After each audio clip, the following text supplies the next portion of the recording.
देश नीति पर एक बहुत बड़ा खुलासा हुआ है कि मध्य प्रदेश में जो 29 के 29 सीटें बीजेपी जीती है, अब यह कहा जा रहा है कि ये 29 सीटें भारतीय जनता पार्टी हो सकता है कि धांधली करके ईवीएम को मैनिपुलेट करके जीतने की कोशिश की है।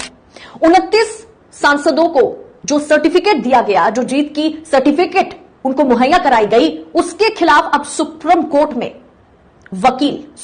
में वकील नरेंद्र मिश्रा दहाड़ेंगे और उनके साथ और भी वकील शामिल हो सकते हैं, जिसमें चुनाव आयोग का मैटर अब सुप्रीम कोर्ट में फिर से पहुंचेगा। चुनाव आयोग ने वाकई क्या पारदर्शिता के साथ इस चुनाव में काम किया है, क्या पारदर्शिता के साथ, निष्पक्षता के साथ, क्या मुख्य चुनाव आयुक्त राजीव कुमार ने काम किया है, इसे लेकर के मामला सुप्रीम कोर्ट में पहुंच गया है और इस पर बहुत ही जल्द जो है सुनवाई होगी और साथ ही साथ मध्य प्रदेश के बीजेपी के 29 कैंडिडेट की जीत को अब सुप्रीम कोर्ट में चैलेंज किया जाएगा। इस पर विस्तारित चर्चा करने के लिए हमारे साथ वरिष्ठ वकील, सुप्रीम कोर्ट के वरिष्ठ वकील जुड़ गए हैं। तो नरेंद्र मिश्रा जी, स्वागत है आपका देश नीति के मंच पर फिर एक बार हमारे साथ जुड़ने के लिए। चुनाव से पहले ईडी, सीबीआई, फिर चुनाव आयोग का इस्तेमाल करने का आरोप जो है वो नरेंद्र मोदी की सरकार पर लगा। उसके बावजूद भी बीजेपी 272 का जादुई आंकड़ा जो है वो टच नहीं कर पाई।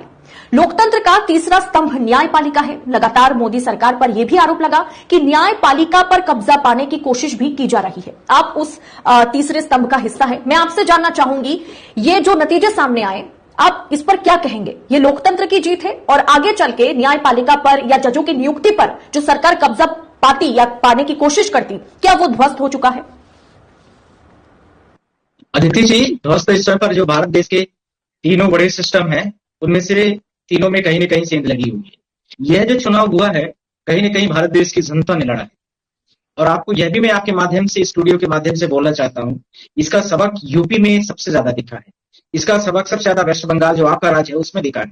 इसका सबक सबसे ज्यादा जो पढ़े लिखे राज्यों की श्रेणी में केरला, कर्नाटक, तमिलनाडु आते हैं उनमें दिखा है, जहां शिक्षा का स्तर 100% लगभग माना जाता है, जहां बेरोजगारी की दर कहीं इतने बड़े जब लेवल पर एजुकेशन का लेवल हाई हो गया है, आईआईटीज के बहुत सारे बच्चे हो गए, एमबीएस के बहुत सारे बच्चे हो गए, टेक्निकल ग्राउंड्स के बहुत सारे बच्चे हो गए और सारे जो लोकल्स बहुत सारे छोटे छोटे डिप्लोमा कोर्सेस हो गए, उनके बहुत सारे बच्चे हो गए। और वह यह जो इस बार का चुनाव हुआ, महंगाई को लेकर के हुआ, बेरोजगारी को लेकर के हुआ। इसी के साथ में वकीलों ने भी जो सुप्रीम कोर्ट में जुडिशरी को लेकर के सारे प्रश्न उठाए, डायरेक्टली या इनडायरेक्टली तरीके से। आपको मैं यह बोलना चाहता हूं, मुझे बोलना नहीं चाहिए, जो मेरी प्रेयर्स थी, पिटीशंस की, उसको सुप्रीम कोर्ट ने जब बोल दिया कि अप्रोप्रिएट बेंच में मैटर लगाया जाएगा, वह मैटर अभी तक लिस्ट नहीं करा पाया। मैं आपसे इसके माध्यम से क्या बोलना चाहता हूँ, लंदन में सीजीआई साहब हमारे गए और वहां पर स्पीच निकल, मैंने उनको फिर मेल किया है, मेल किया मैंने, लॉर्डशिप हमारा यह मैटर पेंडिंग था, चुनाव खत्म हो गया, 5% जिसमें पहले पर्ची काउंट कराने को लेकर के था, जिसमें सीनियर सिटीजन की वोट काउंटिंग कराने को लेकर के था, जिसमें 100% जो ईवीएम कैसे चार्ज हो जाती इसको लेकर के था। बहुत सारे हमारे पास फोन आ रहे, इंडिया से, खासकर मध्य प्रदेश से आ रहे हैं।